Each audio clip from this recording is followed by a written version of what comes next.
Assalamualaikum warahmatullahi wabarakatuh. Bismillah, alhamdulillah, wassalatu wassalamu ala rasulillah, amma ba'du. Anak-anakku sekalian, kelas 9 MTS Perguruan Mu'alimat yang kami banggakan.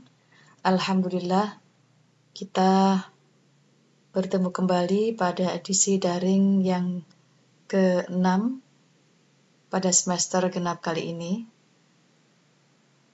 Untuk pertemuan kali ini, kita meneruskan materi minggu lalu. Sebelumnya marilah kita membaca doa, kita bacakan Ummul Quran. Semoga pembelajaran pada hari ini senantiasa mendapat ridha Allah Subhanahu wa Ta'ala dan bermanfaat bagi kita semuanya. Amin amin ya rabbal alamin. Al-Fatihah. A'udzu billahi minasyaitonir rajim. Bismillahirrahmanirrahim. Alhamdulillahi rabbil alamin. Arrahmanir rahim. Maliki yaumiddin. Iyyaka na'budu wa iyyaka nasta'in. Ihdinas siratal mustaqim. Siratal ladzina an'amta 'alaihim ghairil maghdubi 'alaihim waladdallin. Rabbi ufirli wali walidayya amin. Baiklah anak-anak, untuk materi kali ini kami harapkan anak-anak lebih cermat, lebih bisa memahami, karena untuk kali ini kita akan membahas tentang lanjutan dari pengurusan jenazah, yakni mengafani, menyolatkan, dan menguburkan. Kemudian dilanjutkan takziah dan ziarah kubur, serta harta warisan. Karena materi sangat banyak, mohon untuk dicermati dan difahami konsentrasi sejenak pada materi kali ini. Untuk lebih jelasnya, marilah kita ikuti lanjutan dari materi pengurusan jenazah, tepatnya pada bab mengafani dan seterusnya.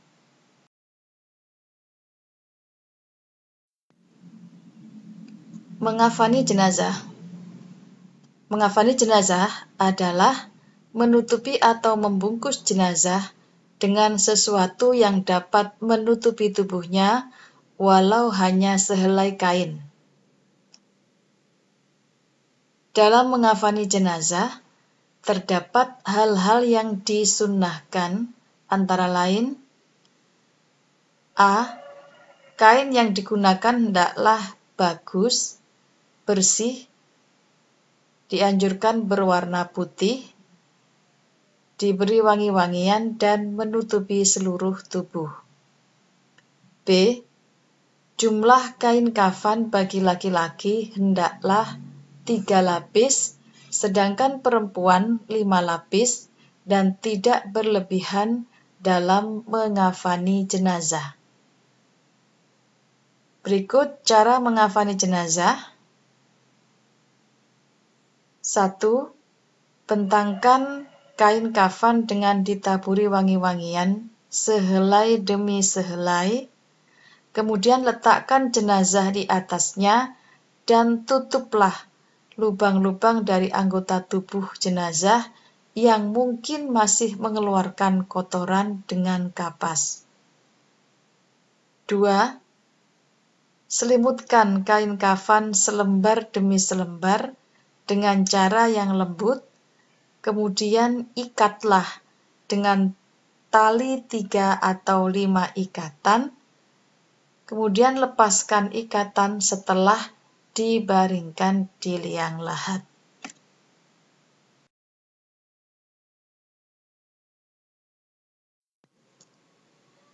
Selanjutnya, menyolatkan jenazah. Tata cara sholat jenazah meliputi berniat menyolatkan jenazah, kemudian takbir 4 kali. Nah, dalam takbir 4 kali itu, takbir pertama mengangkat tangan dilanjutkan membaca surat Al-Fatihah. Kemudian mengangkat tangan untuk takbir kedua, lalu membaca sholawat. Nah, sholawat yang dibaca sebagaimana pada waktu kita membaca sholawat di tahiyat akhir sholat fardu. Bunyinya adalah Bismillahirrahmanirrahim. Allahumma sholli ala sayyidina Muhammad wa ala ali sayyidina Muhammad kama shallaita ala sayyidina Ibrahim wa ala ali sayyidina Ibrahim wa barik ala sayyidina Muhammad wa ala ali sayyidina Muhammad kama barakta ala sayyidina Ibrahim wa ala ali sayyidina Ibrahim fil alamin innaka Hamidum Majid. Kemudian mengangkat tangan untuk takbir ketiga, lalu mendoakan si jenazah. Nah, ini contoh doa untuk jenazah laki-laki adalah Allahumma gfir lahu warhamhu wa'afihi wa'fu anhu. Perhatikan garis bawah untuk domirhu, ini untuk jenazah laki-laki. Apabila jenazah perempuan, maka domirhu itu diganti dengan ha. Selanjutnya mengangkat tangan dan takbir keempat, lalu diam sejenak atau membaca doa. Untuk takbir keempat ini, contoh doa untuk jenazah laki-laki yang berbunyi, Allahumma la tahrimna ajrahu wa la taftinna ba'dahu waghfir lana walahu. Juga domirhu, ini untuk jenazah laki-laki. Apabila jenazah perempuan, maka diganti dengan ha, sebagaimana pada domir yang ada di takbir ketiga tadi. Jadi bunyinya, Allahumma la tahrimna ajroha, wa la taftinna ba'daha, waghfir lana walaha. Kemudian mengucapkan salam.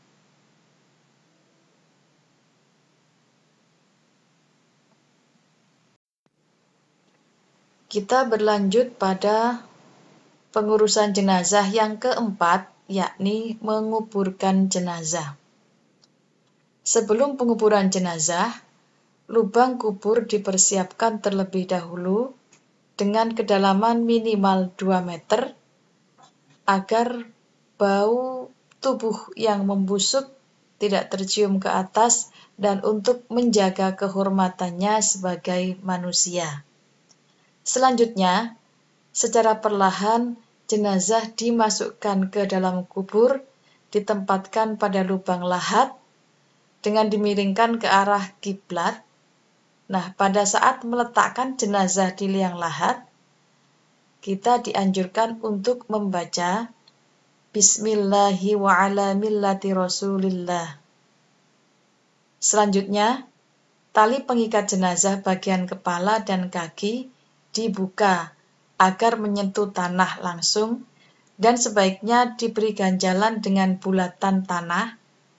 Selanjutnya, lubang tanah ditutup dengan kayu atau bambu sehingga waktu penimbunan tubuh jenazah tidak terkena dengan tanah.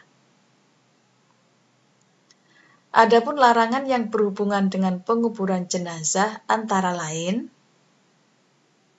menembok kubur, duduk dan bermain di atasnya, mendirikan bangunan rumah menjadi kuburan sebagai masjid dan membongkar kubur.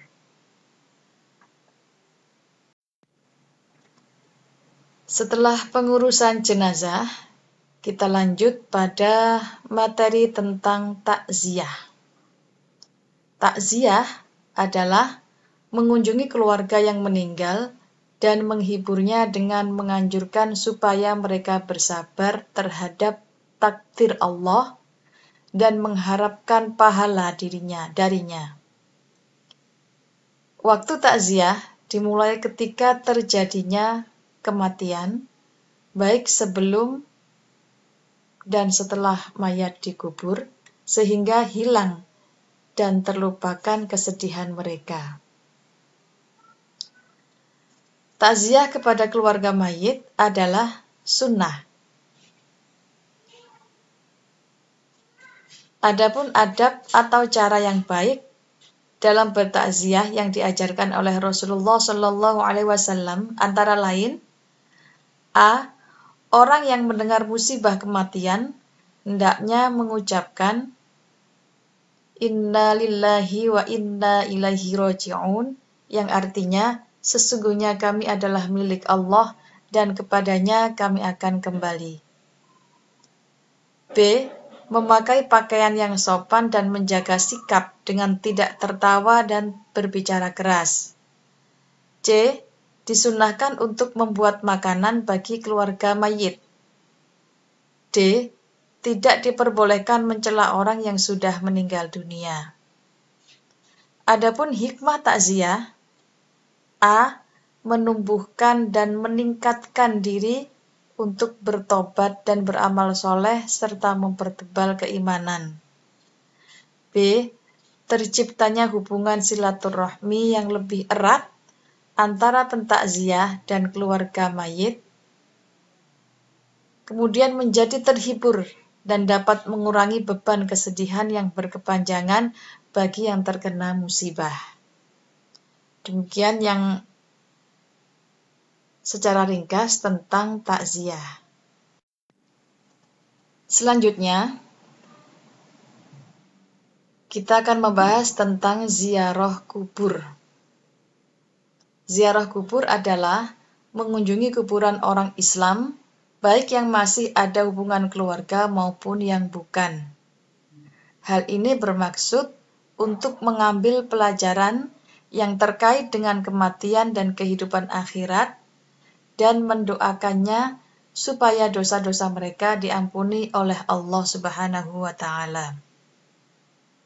Ziarah kubur bagi laki-laki hukumnya sunnah, sedangkan bagi wanita hukumnya mubah atau diperbolehkan. Selanjutnya, adab ziarah kubur. 1. Mengucapkan salam ketika memasuki makam dan berdoa kepada Allah agar diampuni dosa-dosanya. Yang kedua, tidak duduk di atas kuburan, tidak menginjaknya, dan tidak memuja-muja atau menganggap keramat suatu makam. Selanjutnya, hikmah ziarah kubur. Antara lain: A. Mempertebal keimanan terhadap adanya alam barzah dan hal-hal yang berkaitan dengan alam barzah. B. Dapat menghindarkan diri dari cinta dunia yang berlebihan. C. Dapat mengoreksi diri untuk perhitungan amal dan pertanggungjawaban di hadapan Allah Subhanahu wa Ta'ala di akhirat kelak.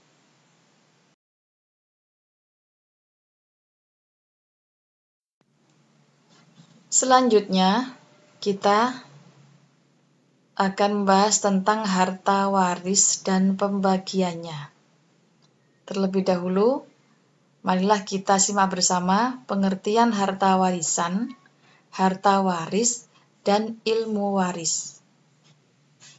Harta warisan adalah harta bawaan ditambah dengan bagian dari harta bersama sesudah digunakan keperluan pewaris selama sakit sampai meninggal, pembayaran utang, pengurusan jenazah, serta wasiat.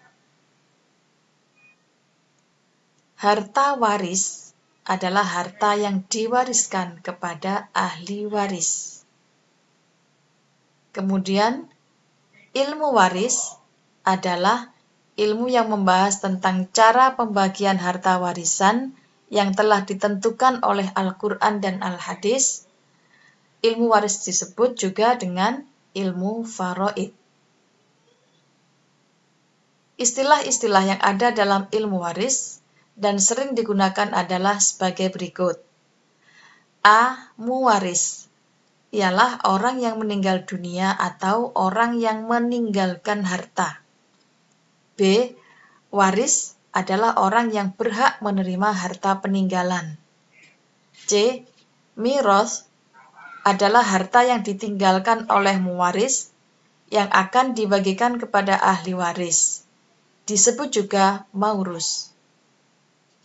Untuk dasar hukum atau dalil tentang ilmu waris ini, tentang warisan, terdapat dalam Al-Quran, surat An-Nisa ayat 11, kemudian dalam surat An-Nisa ayat 7 dan 12. Mohon untuk ditulis ayatnya, terjemahnya sekalian, dan difahami isi di dalamnya. Kemudian rukun dan syarat mewaris. A. Harta warisan atau maurus atau tirkah. Syaratnya adalah harta bawaan ditambah dengan bagian dari harta bersama sesudah digunakan keperluan pewaris selama sakit sampai meninggal, pembayaran utang, pengurusan jenazah, serta wasiat pewaris. Kemudian B. Pewaris atau muwaris. Syaratnya beragama Islam, meninggalkan harta warisan dan ahli waris yang masih hidup, barang itu harus milik sempurna dan pewaris benar-benar telah meninggal dunia. Kemudian C. Ahli waris. Ahli waris adalah orang-orang yang berhak mewarisi karena hubungan kekerabatan atau nasab, hubungan pernikahan, dan beragama Islam.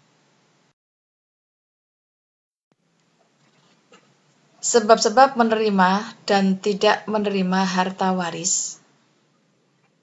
Untuk sebab-sebab menerima harta waris adalah adanya hubungan keturunan atau nasab, hubungan pernikahan, yaitu suami atau istri, hubungan pemerdekaan budak atau disebut waris wala, dan hubungan agama. Sedangkan sebab-sebab tidak menerima harta warisan antara lain disebabkan membunuh, perbedaan agama, murtad, dan perbudakan. Selanjutnya golongan ahli waris. 1. Ashabul furud atau bagian pasti, yakni bagian yang sudah ditentukan oleh ayat-ayat Al-Quran.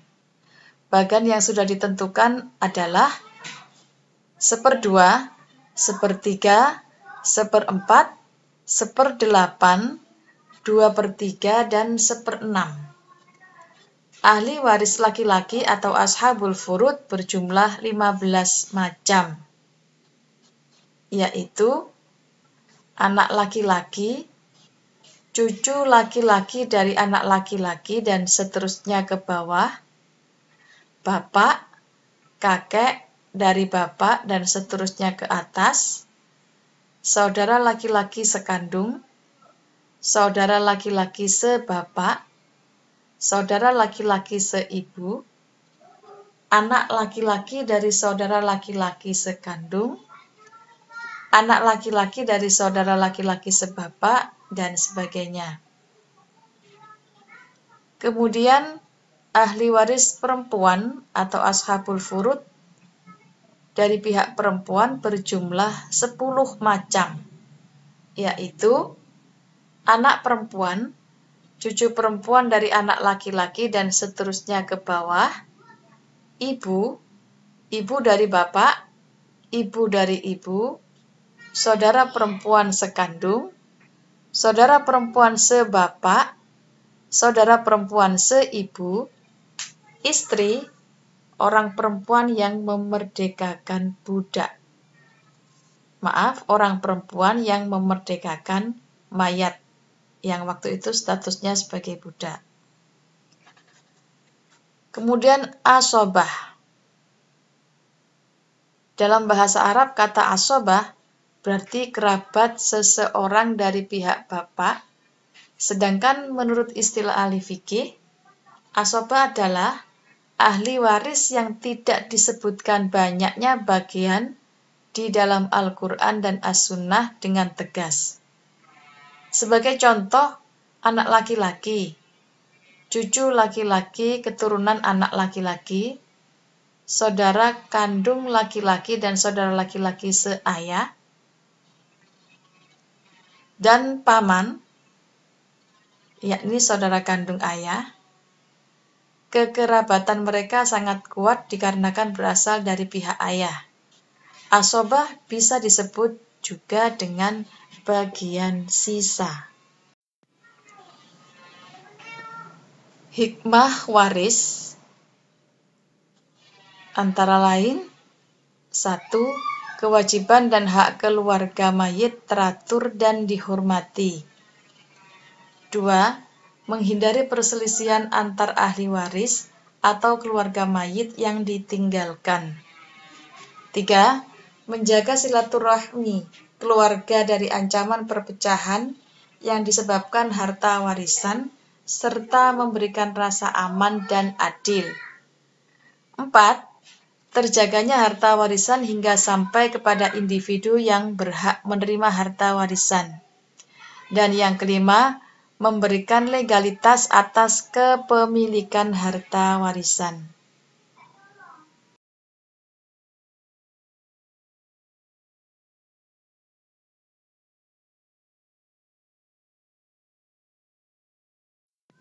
Demikian materi tentang pengurusan jenazah, takziah, ziarah kubur, dan pembagian waris. Mudah-mudahan bisa difahami dan mohon maaf apabila ada kesalahan. Terima kasih atas perhatiannya. Kita baca doa dulu, mudah-mudahan semua yang kita pelajari menjadikan manfaat bagi kita semuanya. Al-Fatihah. A'udzubillahi minasyaitonirrajim. Bismillahirrahmanirrahim. Alhamdulillahirabbil alamin. Arrahmanirrahim. Maliki yaumiddin. Iyyaka na'budu wa iyyaka nasta'in. Ihdinas siratal mustaqim. Siratal ladzina an'amta 'alaihim ghairil maghdubi 'alaihim waladdallin. Amin. Wassalamualaikum warahmatullahi wabarakatuh.